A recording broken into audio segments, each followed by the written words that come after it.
Ô, gente, na moral, o que eu assisti nesses 3 últimos dias foi literalmente a maior operação abafa, esconde.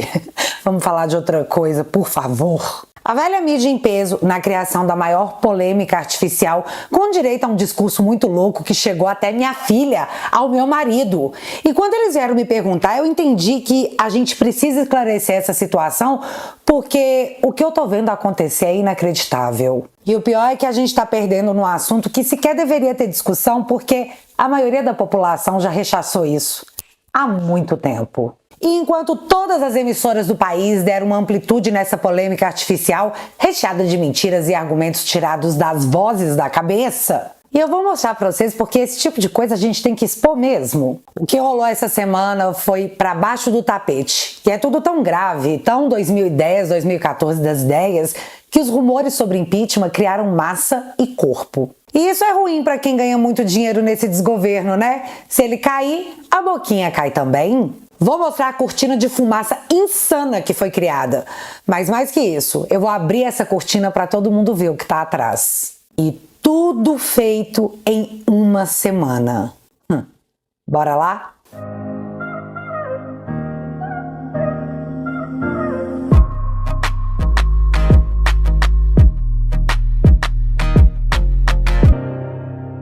Vou começar aqui mostrando que, diferentemente das análises tiradas das vozes vindas de Nárnia dos atuais analistas da velha mídia, a informação que essa foi a pior semana do governo tem base sólida, a ponto de ninguém conseguir esconder, nem a Daniela Lima. Veja, a vergonha petista na pior semana para o governo Dilma e Fernando Tachad. G1. Aliados veem pior semana do governo e cobram Dilma a arbitrar pressões e guerra contra Tachad. Cadeira de ministro está no centro da crise, oposição torce no camarote por uma tempestade no governo. BBC, pior semana do governo Dilma, 4 dores de cabeça que deixam o governo nas cordas. E para finalizar, não custa lembrar, ela, Daniela. Um governo frágil, cercado por conflitos que a gente já não consegue mais, Valdo Cruz, esconder. Como você disse? Esconder. Foi uma semana que não dava mais para esconder o caos, e a gente já vai mencionar o que foi que aconteceu. Mas lembra que eu falei que, além da questão ideológica dos atuais militantes que atuam como jornalistas, também temos os interesses econômicos por trás de muitos veículos da velha mídia que estão comendo só o recheio do bolo. E isso é paia. Um exemplo fácil aqui, matéria de abril de 2024. Dilma deu 60% de publicidade a mais do que Bolsonaro para a Rede Lully, em comparação a 2022 e 2023. E olha, 2022 era ano eleitoral, onde geralmente as verbas de publicidade sobem mesmo. O Lully deu 60%. De cara. Entendem?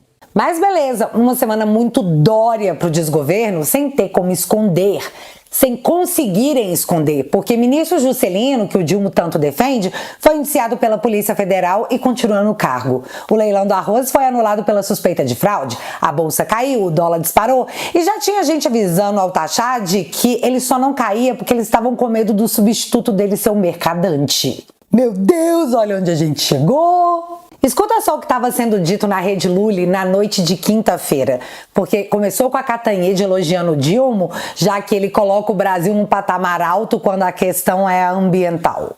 Só que aí ela foi interrompida para uma ponderação. Israel. Mas tem um problema que é o seguinte: o Lula está me parecendo que ele sai sempre muito bem quando ele não tem que fazer nada. Ele fala as coisas certas. Fala e vai ser aplaudido. Mas o que ele faz no meio ambiente, por exemplo? O que ele faz no Brasil para mostrar para o mundo que o Brasil é uma liderança de futuro no meio ambiente? Nada. Ele quer explorar o petróleo enquanto tiver petróleo. E não tem nenhuma política diferente dirigida para o futuro. Então a questão climática. Cara, que ridículo. Tá, ela tava falando que ele era bom na questão climática e tomou um exposed. Então tira isso aí. Vamos deixar esse assunto pra lá. Vamos falar de outra coisa? Vamos falar de TechPix. O discurso dele, o Lula tem autoridade para fazer esse discurso, porque nos 2 primeiros mandatos dele, ele efetivamente produziu uma inclusão social. É o passado, Eliane. A Europa, o mundo lembra do Lula no passado. O Lula de hoje não tem nada a ver. Porque o Lula de hoje não tem nada a ver com o mundo de hoje. Pois então é isso. Ela estava tentando dizer que o Dilma tinha autoridade para falar sobre isso porque no passado ele deixou uma marca. Aí ela é novamente interrompida para dizer que é passado, pois o atual Dilma, presidente eleito por essa galera, não tem nada a ver com a memória afetiva que eles nutriam. Aí a Catanhede finaliza com a frase: o Dilma de hoje não tem nada a ver com o mundo de hoje. Pois é, e o cenário estava muito ruim. E se nada acontecesse, eles teriam que passar a sexta-feira e o fim de semana inteiro falando sobre isso. E falar sobre isso queima o filme, queima o Dilma e eles não querem isso. Lembrando que nessa semana tivemos confissão do método por uma própria militante de esquerda. E isso é muito importante porque vai mostrar muito bem o que aconteceu na sequência desse vídeo. E aí os bolsonaristas tinham que desmentir as fake news, que nem eram tão fakes assim, né? Mas desmentir as narrativas da esquerda. Eles não tinham tempo de ficar criando fake news porque estavam correndo atrás das nossas fake news. Esse é o método. Agora vamos ao que eles fizeram. E bicho, foi nojento de assistir e eu vou ter que modificar as palavras porque o assunto é sensível e essa plataforma não aceita muito bem, mas eu acho que vai todo mundo entender. Na quarta-feira foi votado o regime de urgência ao PL 1904, o projeto de lei que modifica a questão que envolve tirar bebês das barrigas das mamães. Votação para o regime de urgência foi praticamente simbólica porque já existia uma espécie de acordo, inclusive com orientação positiva do Dilma. Em votação, aqueles que aprovam a urgência permaneçam como se acham aprovada. PCdoB contra, presidente. Ok. Contra os votos do PCdoB e do PSOL. Ah, Bárbara, você está dizendo que o Dilma instruiu votar a favor da urgência só porque o Partido Comunista do Brasil e o PSOL que se manifestaram? Não. O governo Dilma lavou as mãos sobre o PL dos bebês que são tirados e orientou o PT a aprovar a urgência. Em votação relâmpago, o plenário decidiu acelerar a tramitação do projeto de lei defendido pela bancada evangélica. Tá, mas antes de eu continuar, deixa eu mostrar exatamente do que se trata ou do que não se trata, porque foi muita loucura o que eu li e ouvi por aí. O PL 1904 muda apenas uma única coisa. Após 22 semanas, você não pode mais interromper a vida do bebê. Só isso. Mas é importante aprofundar para não ficar nenhuma dúvida, galera. Após 22 semanas, o bebê já tem capacidade de sobreviver fora da barriga da mamãe.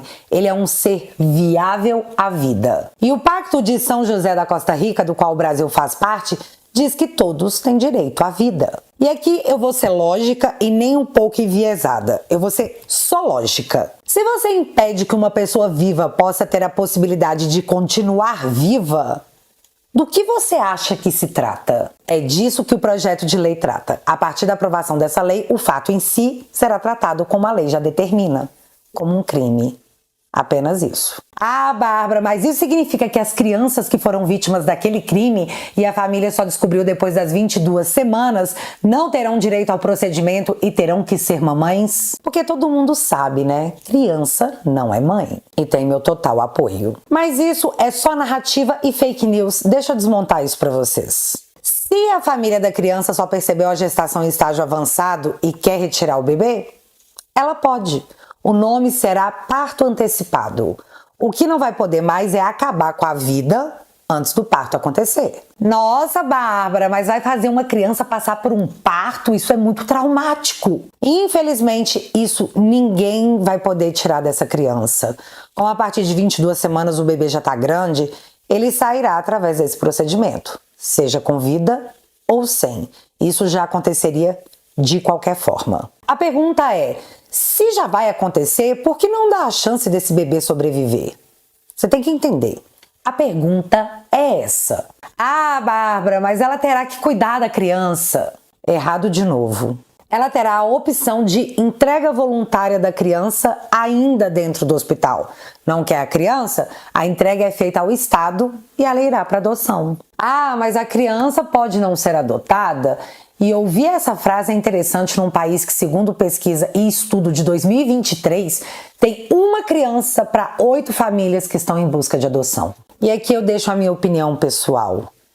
Isso encerra essa polêmica artificial. Até as 22 semanas o procedimento continua super fácil, já que em 2005, no governo Dilma, o ministro da Saúde retirou a obrigatoriedade de se fazer um boletim de ocorrência para você ter acesso a esse procedimento. Em janeiro de 2023, também no governo Dilma, foi retirada a obrigação do hospital de comunicar o crime à justiça.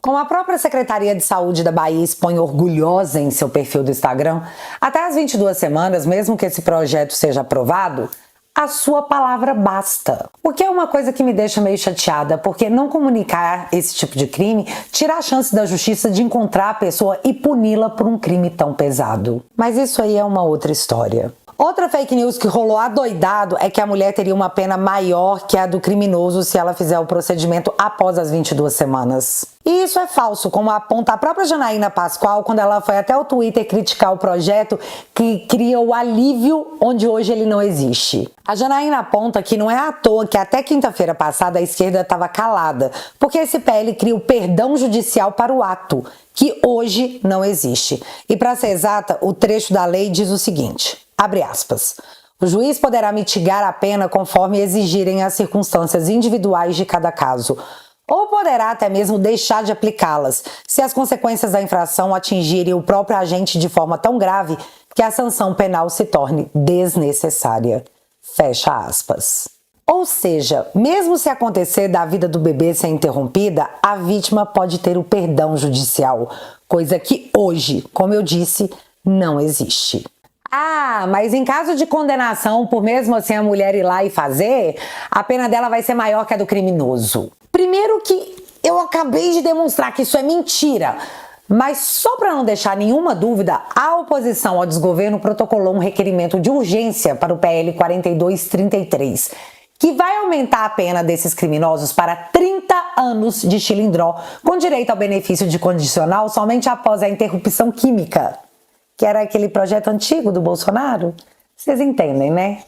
E eu estou muito curiosa para saber como a esquerda vai votar nesse novo projeto. E é isso. E é tudo isso. E fim. Você escolhe que lado você vai ficar e acabou. A CNBB, que mesmo veladamente apoiou bastante o Dilma, já se posicionou a favor do projeto de lei. A ala evangélica também está cobrando a posição do Dilma, que até o momento da gravação desse vídeo não quis se manifestar. Covarde. Deve ser porque na campanha de 2022 ele se posicionou contra tirar os bebês da barriga das mamães. Vai ficar complicado um posicionamento contrário. Por isso ele pôs a Esbanja e a Rede Lully, assim como a CNN e demais mídias, para poder fazer o trabalho por ele. E você lembra o que eu falei no início do vídeo? Tudo o que eles queriam era alguma coisa, qualquer coisa, para que ninguém mais comentasse a pior semana do Dilma. E foi o que esse tema deu às emissoras, a velha mídia tradicional. Teve muita bobagem, muita fake news e muita narrativa. Mas isso aqui me pegou demais. E é sério, eu não acreditei no que eu tava vendo, lendo e ouvindo. Vou abrir aspas para essa análise vinda diretamente de um diretório estudantil chequevarense de Nárnia. O esturvador está sendo incentivado a caçar mulheres em período fértil e ter um filho. Porque se ela é condenada, ela vai ter a pena maior. E aí eu vou dar um passo a mais. Ele pode até pedir a guarda dessa criança, porque como é que vai deixar com uma homicida? Como é que vai deixar com uma mãe presa? Então, ele fica com essa criança, inclusive para poder abusar dela. Fecha aspas para Otávio Guedes, o analista da Rede Lully. Impressionante. Esse tema está em todas as pautas de todos os jornais em período integral. Você pode ligar para fazer um teste aí na sua TV de canal de notícias da velha mídia. O tema é esse. E eu também aposto que teremos um mega especial no Fantástico. A Folha de São Paulo lançou até um editorial dizendo o seguinte, abre aspas, esse jornal defende a legalização do procedimento, de ilícitos leves e da eutanásia, com base no princípio da autonomia individual, cujos limites devem ser os direitos dos demais. Avanços nessa direção certamente serão graduais. O que não se deve admitir são retrocessos. Fecha aspas para o editorial da Folha de São Paulo. Enquanto a mídia tradicional te mantém ocupado com isso, a Agência Brasil é obrigada a desmentir a Miriam Leitão, a moça do "se você tá achando ruim, supera porque é só uma sensação". Inflação para 2024 pesa mais para famílias de renda muito baixa. E é importante a gente dizer que a alta dos alimentos é mais que o dobro da inflação e segue numa alta constante, já que o índice de preços ao consumidor veio com uma alta de 0,46% acima da de abril, assustando o mercado e assustando a população que come comida. Pobre come comida. O que me faz lembrar a matéria da Miriam Leitão de março que dizia: inflação dos alimentos vai cair, segundo especialistas. Duas lições a serem aprendidas, moça. Não confiar em torcida como análise e não confiar nos seus especialistas. E na mesma semana que o gabinete do ódio petista estoura, o Janones se torna réu na Suprema Corte por injúria a Bolsonaro em período eleitoral. Carmen Lúcia diz, abre aspas, parece existir prova mínima de autoria e de materialidade do crime de injúria. Fecha aspas. Semana ruim pro Rachadones, que também teve exposto seu vídeo em que ele comemorava o fato de ter destruído o psicológico da Zambelli, que aliás é uma mulher, viu, feministas? Lembrando que no vídeo confesso da militante de esquerda, ela deixa claro que o Rachadones era o líder das fake news. Isso que tem que acontecer. Entendeu? E nem era fake news, era, sabe, uma pequena, né, uma leitura enviesada de alguns fatos aí do Bolsonaro. Por exemplo, aquela declaração horrível que ele fez, que pintou um clima com uma menina de 14 anos. Se não fosse Janones peitar isso e pautar e ficar falando disso, talvez tivesse passado batido. Mas não, aí foi toda a esquerda em cima desse assunto, porque a gente tinha um incentivo ali, tinha um apoio, tinha alguém a quem seguir, tinha um comando. O presidente disse que pintou um clima de entrar na casa das meninas para registrar a situação que viviam como refugiadas da ditadura venezuelana e o Rachadones colocou o presidente como pedo. Vocês entenderam, né? E assim, ela confessa sozinha porque quis. E sobre isso, o Nicolas protocolou um pedido de investigação junto à PGR em cima da moça, a Denise Tremura, e do Rachadones, pelos crimes de organização criminosa durante o período eleitoral, criando calúnias e fatos inverídicos para desestabilizar e alterar o pleito eleitoral. Achei gostoso, porque o que a Suprema Corte vai fazer? O que a PGR vai dizer? Vai dizer que espalhar fake news em período eleitoral não é crime? Com áudio de confissão e tudo mais? Isso vai ser no mínimo interessante. Mas vamos falar sobre botar no traseiro do pobre para beneficiar a JBS dos irmãos Batistas, que foram salvos pela justiça do país e estão de volta à mesa do presidente da República, que editou uma medida provisória beneficiando a empresa de energia que os irmãos Batista acabaram de comprar. E o custo desse benefício vai ser subsidiado pela população, que pagará mais caro no consumo.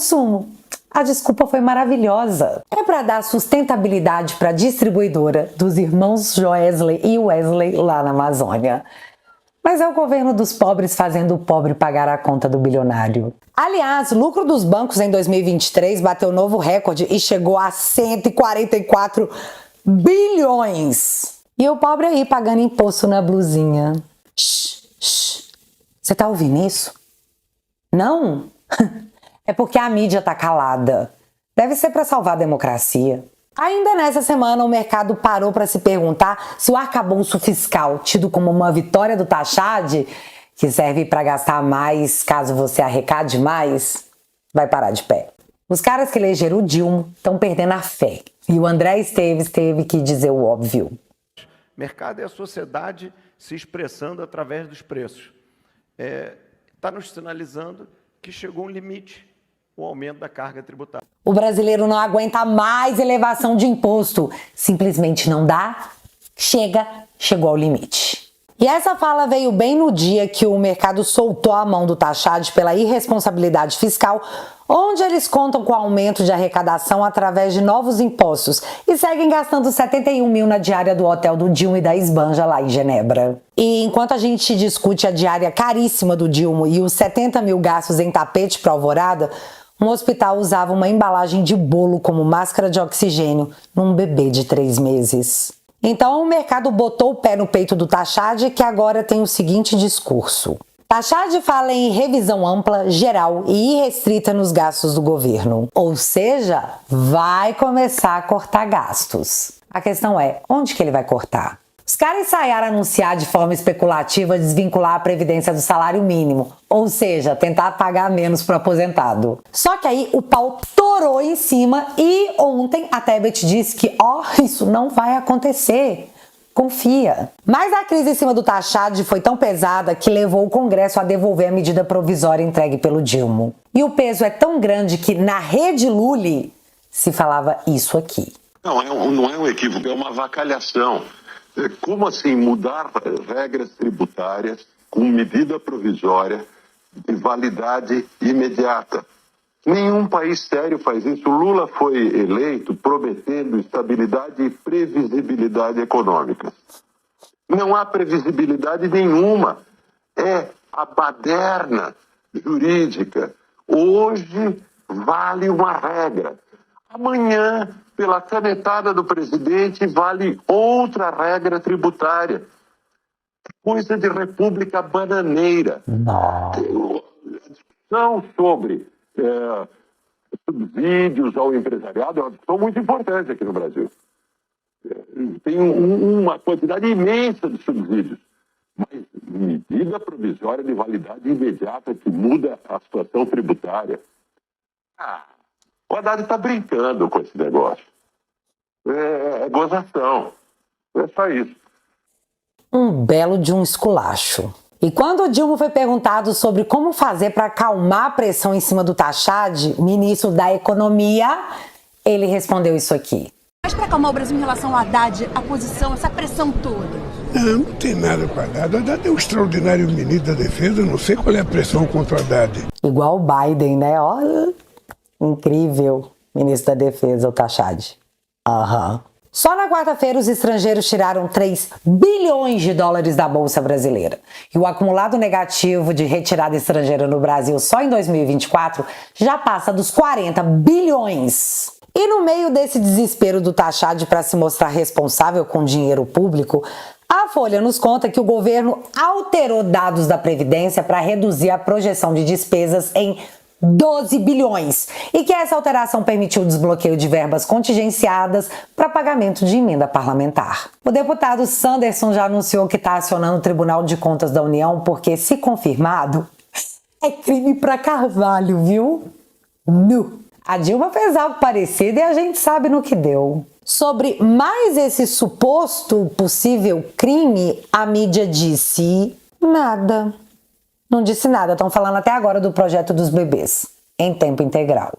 E eu disse mais esse suposto possível crime porque tivemos o Arrozgate nessa semana, que a mídia jura que acabou porque seria bom acabar para evitar a fadiga, né?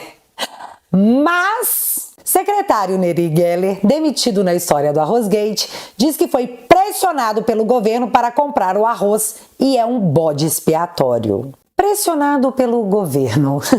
Seu Neri, ou o senhor fala, ou o senhor vai ter que pagar sozinho. São só essas suas opções, tá? Se você não teve um amigo para te contar, eu tô te contando. E porque a semana teve muito de caso policial, o Juscelino, ministro que desde o início do desgoverno Dilma está envolvido em matéria de corrupção, acabou de ser indiciado pela Polícia Federal por corrupção. E o Dilma bancou ele no cargo, de novo. E assim, o problema era o Bolsonaro que falava palavrão, né? Tem também os servidores públicos que seguiram anunciando novas greves, inclusive o pessoal do meio ambiente. Só que o que mais me chamou a atenção é que os professores, que são base do Dilma, após reunião com o desgoverno, anunciaram ontem que a greve continua. E eu só queria avisar que o Bolsonaro deu 33% de aumento para os professores. O Lula ofereceu 0 em 2024. Mas ainda bem que vocês tiraram o Bolsonaro, né? Ele falava muito palavrão. Aproveita e faz o L. Pantanal também teve um aumento de 54% nas queimadas em relação ao maior ano, que foi 2020. 54%, eu disse. E por conta disso, a Folha nos conta que cobras e macaquinhos estão sendo carbonizados. Mas a mídia está em silêncio porque isso só é um problema se o governo for de direita. Na esquerda é a queimada do amor com muita hipocrisia de artista e de jornalista militante. E o Macron, hein? Macron tá calado. Mas sobre o Macron, a primeira-ministra da Itália, Giorgia Meloni, veio para representar.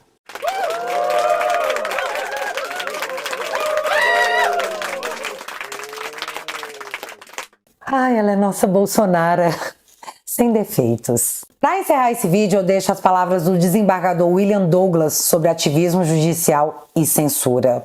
Eu vou pedir para você parar mesmo e prestar atenção, porque vale muito a pena. Senhores, eu sou juiz, eu sou magistrado há 30 anos, nós não temos um único voto. Como é que eu sem voto, aliás, como que 513 deputados, 81 senadores passam um tempo danado aqui fazendo acordo, organizando uma lei para sair uma lei que contempla todos, e a gente sabe como é difícil, com uma representação bastante razoável da sociedade, um único ministro em decisão monocrática vale mais do que todos os senhores. Eu não quero viver num país onde quem manda mais é quem não tem voto. E quem tem voto são os senhores que sabem fazer isso. E os senhores não estão usando o poder dos senhores aqui para se proteger. Veja, outra coisa, os senhores têm aberto mão do debate e estão querendo ganhar no judiciário, acusando de crime um colega que pensa diferente. E, senhores, a única forma de garantir a voz ao correto é garantir a todos, inclusive ao errado. Como diz o próprio Antônio Scalia, ele diz o seguinte, ele fala que ele garantiria os direitos da lei até o próprio diabo,